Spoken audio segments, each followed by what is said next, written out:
Hey guys, thanks for coming back. Welcome back to my vinyl channel.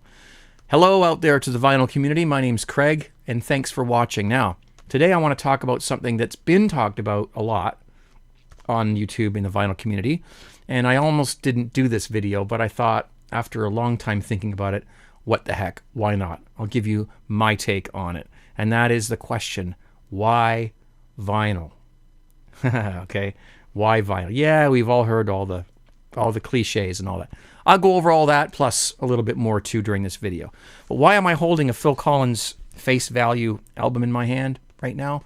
Well, it just happened to be the one I picked out of my collection, but I also wanted to have it sort of in my hands while I talk about vinyl, and just so that I've got it there. So, plus it's a great album, and there's lots of things about this particular record that are going to help me demonstrate what I'm about to say. So let's set that down for a moment. So why vinyl? Well, first of all, a lot of people, some people, most of you know what vinyl is, why it's called vinyl.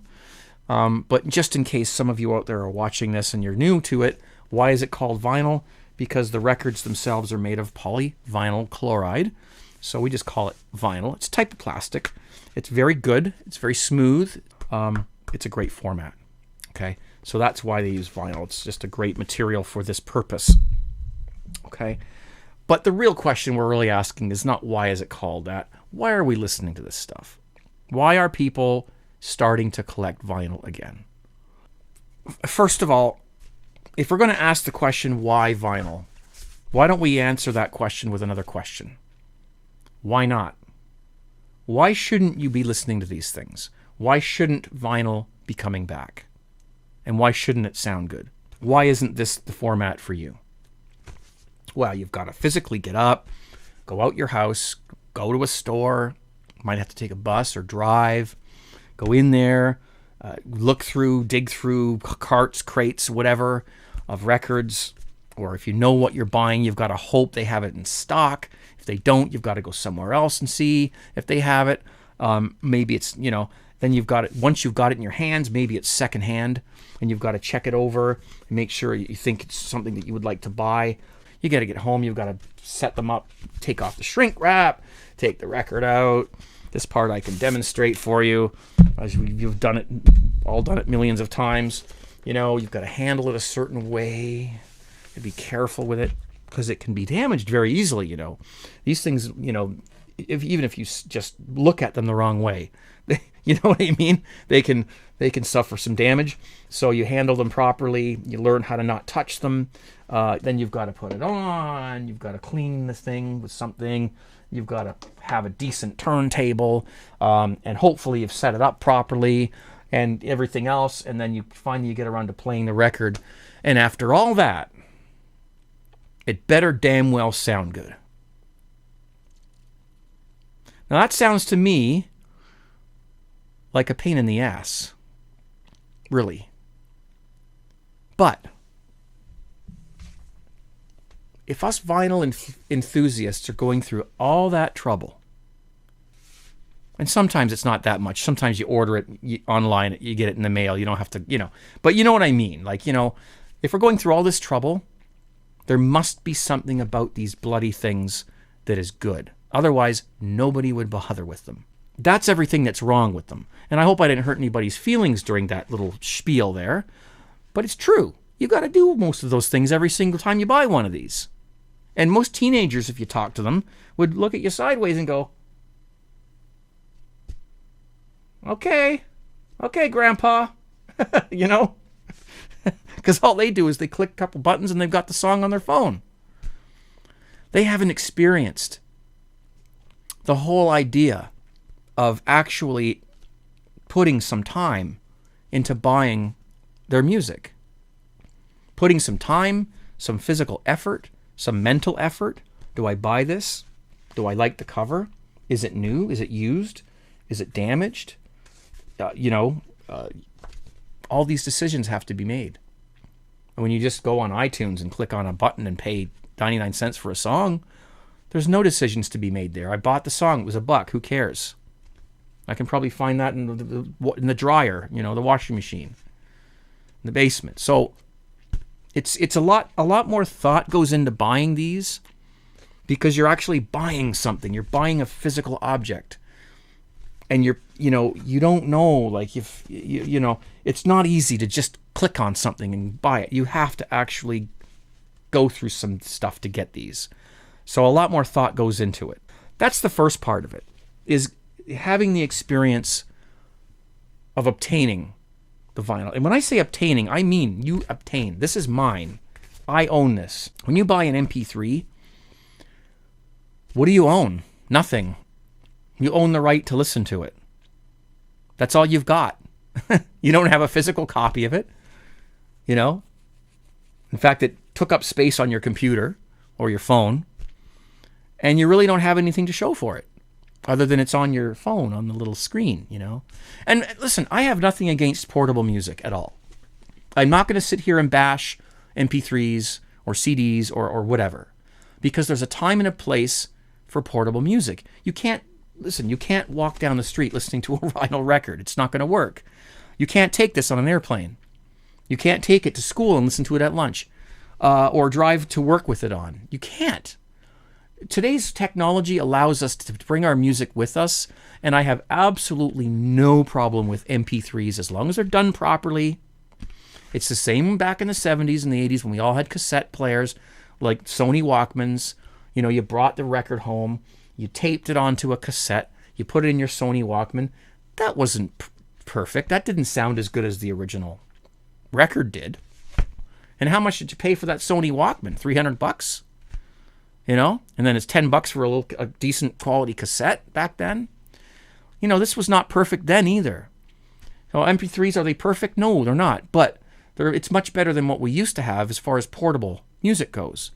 And of course, if I'm going camping, I can't see myself bringing my turntable with me. Yeah, I'll probably bring my iPod or something with my portable music. So it's not like I'm trying to disassemble any idea of portable music. There's a time and a place for portable music if it's done properly. But when you're home and you're wanting to seriously, and I know I keep showing here, there. You want to seriously listen to music in the comfort and quiet, not doing homework, not talking on your phone, not texting, not on the internet, just sit and listen. And most people don't do that these days, which is a shame, because it's worth doing. Tune out the world and tune in to your music. Just give it 45 minutes. That's all you got. It's hardly any time at all. And when you do that, this is how you want to do that. This is the way you want to do it. We'll go into more about that in a minute. All the stuff at the beginning of the video that I said was a pain in the ass isn't really. It's part of the fun, and that's why we do it. I mean, there's no argument with that. There's no debate with that. That's why we do it. Of course, there's the sound quality too, which is something I'll get into at the end of the video. When you go to a concert, you don't go to the concert just to hear the music, because you can do that at home. Much cheaper, much easier, much quieter, right? And much less hassle. But you want to go and you want to see the band. You want to feel the vibration of the music. You want to be in that environment while you enjoy that music. Listening to music doesn't necessarily have to be just it going in these two holes in the sides of your head. Okay? I mean, I know I just said put your headphones on and devote all your time to this, but there's more to it than just hearing it. You're watching it happen. You're watching this machine take these grooves on this record and convert them into something that you can hear and enjoy. That to me is amazing. That's fascinating. And while you're listening to the record, there's also... He's a pretty handsome guy, wasn't he? There's also the artwork. Everyone always talks about the artwork when they talk about this topic. And this is a great example of that, because look, this record folds out. And look, Phil Collins has written all these little blurbs on here. I haven't even read all of them, actually. I have not read these. I should read them. So while you're listening to the record, I know I just told you should devote yourself to just the music, but no, I mean, this is the whole experience. You can sit here and you can read what he's put, and these little photographs that he's put in here, probably little snippets of his life. I mean, this is his handwriting too, by the way. Phil wrote these by hand. So, there's something very personal about this. This is a package. This is what he put together, him and his team put together for you and for me. And it's not just an MP3 with, no meaning. This is, somebody put some heart and soul into this thing, and it's visual, it's audio, it's sniffy, it's smelly, it's you can touch. I mean, almost every sense that you have is involved in this. It's far, far different than an MP3. Even with a CD, much this can be of the same can be said about CDs. And I have nothing against CDs either. This is a whole other video. I won't get into it, but the older CDs, when they first came out for the first few years, sounded fantastic. And I have many of those. And when the CDs first came out, I was on the wagon just like that. So I have a lot of early CDs. Things went kind of downhill after a few years, but that's another video. Okay? But the format itself is great. One of the things that I think most of us have found with listening to vinyl is that not only is there a hobby involved in collecting vinyl records and having them displayed somewhere or on a shelf somewhere where you can look at them and be proud, but there's also a hobby aspect of maintaining or setting up your equipment. Now, this is something that some people might not really feel they want to do, but it's really not that hard. And once you do it, you can be pretty proud of it. I spent probably a couple of hours setting this turntable up when I first got it. And then when I got my new cartridge, because I've got several different cartridges that I swap out. This is the other thing. You can play around with, different phono cartridges, and see what works for you. That's a whole other side of this, which, I could get into, but, it's just a lot of fun. Okay. So once you get that all set up, I spent considerable amount of time doing this. And so, once you think you've got it all set up properly, then the test is put on a record and see what it sounds like. You have to remember that vinyl records, what's happening here when you're playing back this record is very microscopic, and the tolerances are tiny. So little things can affect the sound quality greatly. Like if your turntable's not level, or you're tracking at the wrong tracking force, the wrong weight on your needle or stylus. Sorry, I'm going to get in trouble for saying needle. Certain things that if they're not set up just so, it could affect the sound quality. And that sounds a bit scary for people sometimes. They're like, oh, geez, I don't know if I can do that. There's plenty of information on YouTube about setting up a turntable, more than enough for you to be able to do it properly and successfully. So not to worry. Once all that is said and done, it does become a hobby. And you're never finished tweaking your turntable. I'm never finished. I check the level every couple of weeks to make sure that it's still level, because I don't have the best table that it's sitting on right now. I check my tracking force. I switch cartridges once in a while just for fun to hear the difference. I'm always messing around with it. So it has become a hobby.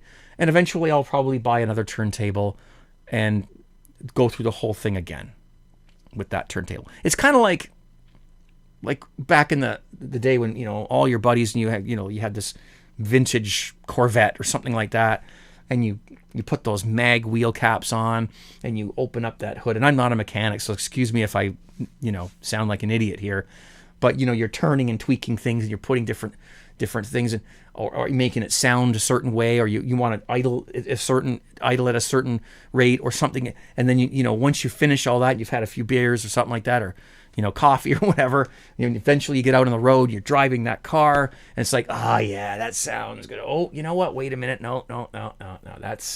I don't like that knocking sound. I got to take that back. Go back, open it up, tweak something else, go back. Eventually, you're driving it and going, yeah, babe, this is the deal. And it's not just about steering and keeping the thing moving forward. It's about feeling it, hearing it, turning on the radio. I mean, it's just so much involved in driving a car.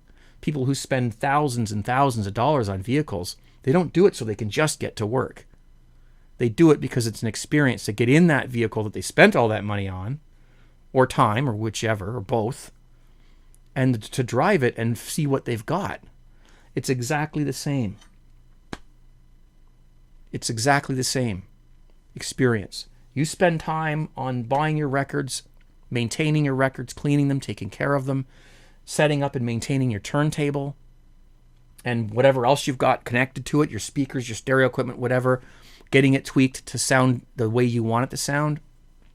Now you can sit back and listen to the music and just enjoy it and know that you had a lot to do with the way that is sounding right now. It wasn't just as simple as clicking on a button or tapping on a phone. You had a lot to do with what you're hearing at this moment now when you're listening to this record. If I haven't just described to you a very, very unique experience, much more unique than any other music format, storage format there is out there, then I don't know what I just did, because that is, nothing compares to the whole experience of listening to vinyl records. When all is said and done, you've got it all set up and everything's good, and then you put down that stylus and you listen and it sounds good. When that happens, it's amazing. It's euphoric. It's absolutely an amazing moment. It really is. Most of you know that. If you're a vinyl person, you know this already. I'm just confirming it for you. Sometimes it doesn't work.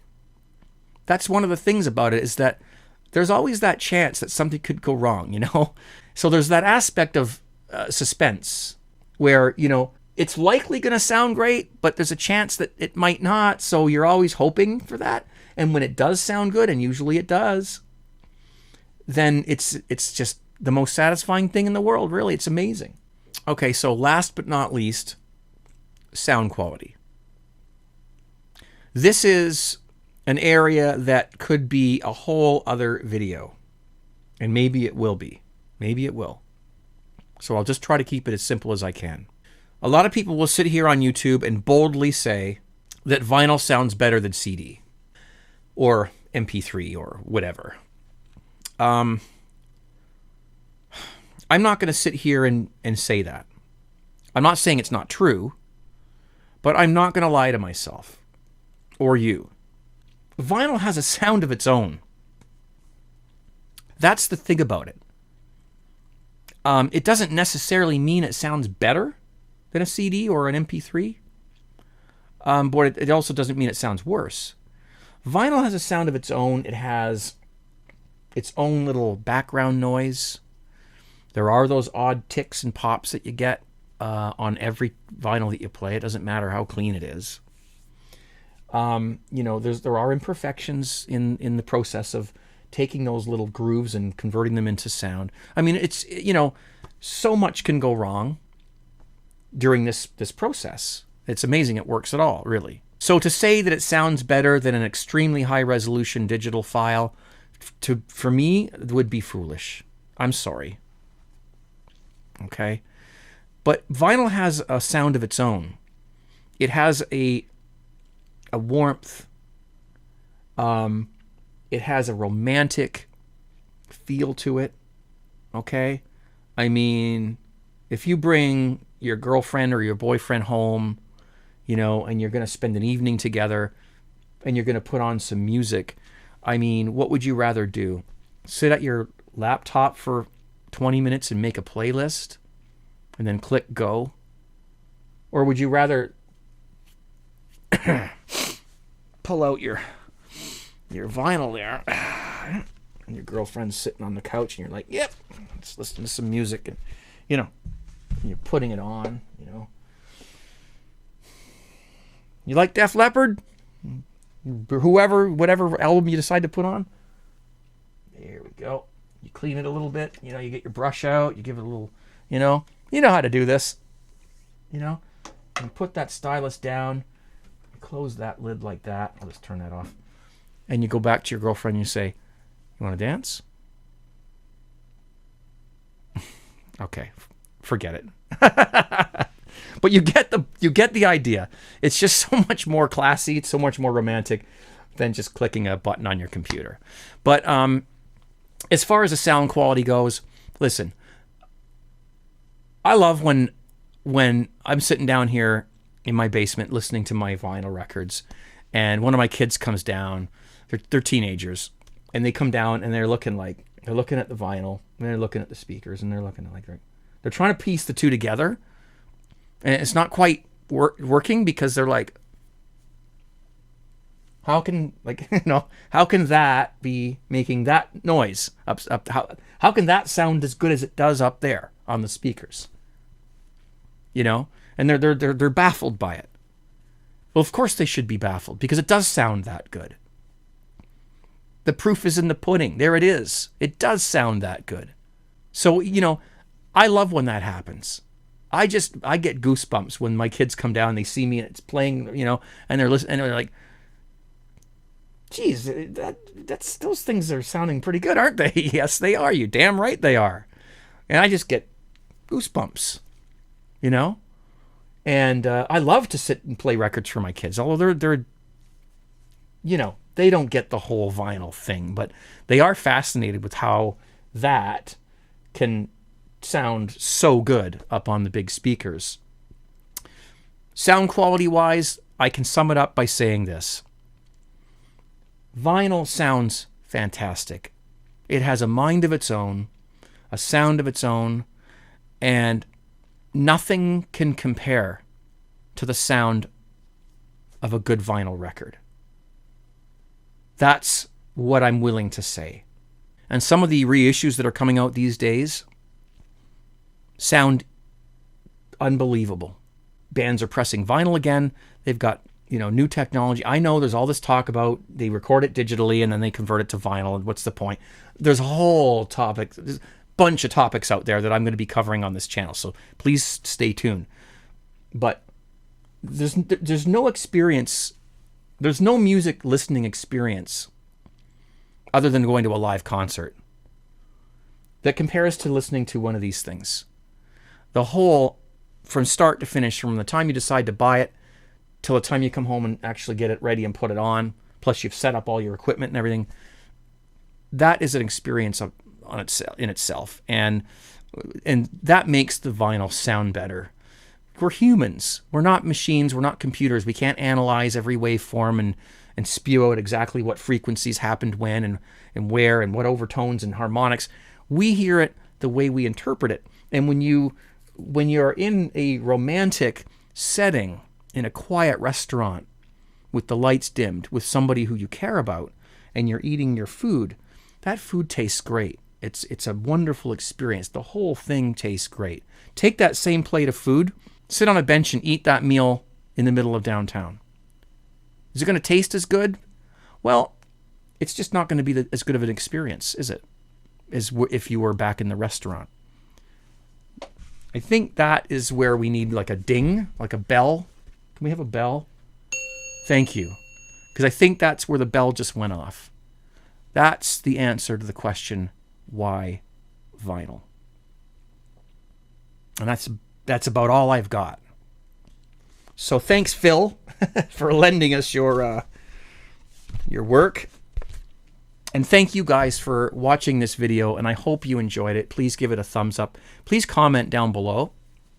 Give me your opinions on why you like vinyl, if you're not already sick of talking about that. And certainly, if you haven't already subscribed to the channel, please do that. I am out. Thank you very much for watching, but remember one thing, and I'm always going to tell you this. Vinyl is final. Cheers, guys. Be safe. Thank you.